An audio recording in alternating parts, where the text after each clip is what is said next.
am Clare Hammond, I'm a pianist, and this is Simon Desbruslais, my trumpet duo partner.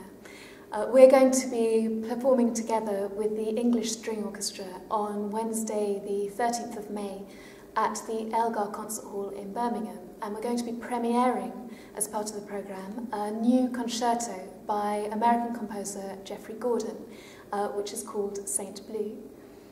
I think what's really interesting about this new piece by Geoffrey is that it places both the trumpet player and the piano player in an equal light as soloists. Often you'll hear about an instrumentalist treating their pianist as some sort of an accompaniment, but what this does is that it places them both on an equal footing. I think that's really, really important. In the same programme, we're going to be playing Shostakovich's first piano concerto. Now this has a highly prominent trumpet obbligato part, but it's not quite a double concerto, is it? No, although he does nab all of the best tunes. So I put all the work in, and then Simon comes along and whishes off with one of my favourite melodies in the second movement. Absolutely beautiful, beautiful melody.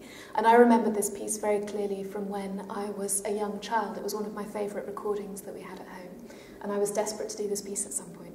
And it was a long time since I'd heard it, actually, when I was learning it. And then I come back and discover that the tune that sort of stuck with me is actually Simon's and not mine at all. But that's an incredible piece. I'm really glad that we're doing that. And Geoffrey's new piece, the Saint Blue, stands up really well against the Shostakovich, I think, although they're very, very different in style. Geoffrey's piece is actually inspired by two paintings by Wassily Kandinsky, In Blue and All Saints One. And this sort of the vivid colours of the paintings really come through in his writing. I think, do you feel that? Yeah, I think Geoffrey's got an amazing style of writing. So the trumpet part is very angular, and by that I mean that there are lots and lots of big jumps, lots of leaps in the melodic writing, and I think that's very evocative of a strong feeling. The trumpet writing is very declamatory, and that doesn't so much contrast with the piano, but complements it, I think. I mean, you similarly have very strong declamatory style writing in your part, and I think what's nice about that is as a double concerto, this gives us both the opportunity to shine. I do feel sometimes in the Shostakovich concerto like I'm slightly getting, too much of the limelight compared to the number of notes we play. I mean, if you counted the notes that you play in the Shostakovich and the notes that I play it doesn't quite add up. But in Geoffrey's piece, I think it's slightly fairer. Slightly fairer. Especially in the cadenza. There's a central cadenza in Geoffrey's concerto where both Simon and I play, and we're sort of joined by the double bass player.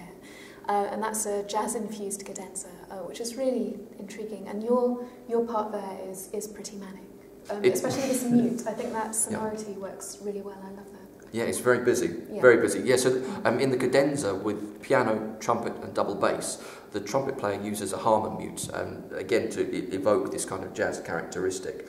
But that kind of trio, I can't think of any other example of that being written for a cadenza. Yeah, so I think it's really quite remarkable. It's very groundbreaking in that respect. I think it's also worth saying that this concerto falls as part of a much larger project. Between Clare and I, we've been commissioning a number of prominent composers to write new trumpet and piano duo works, specifically with this sort of brief of the trumpeter and the pianist having equal roles. I think that's very, very important. Yeah. Often when, with the mainstream trumpet rep, I often find that I'm sort of doing drop, while Simon does all the virtuosic twiddling. But in these new pieces, I've got really meaty parts. And it's really interesting to explore a different dynamic within a sort of fairly familiar instrumental combination. So I think the new duo works that we've commissioned so far have been very, very strong and very exciting. And it's something that we're looking forward to continuing with in future. But if you'd like to hear more, please do come and join us on Wednesday. If you're not able to make the concert, we will be recording the concerto by Geoffrey within the next couple of months or so you can keep an eye out for that as well. Thank you. Thank you. Hope to see you soon.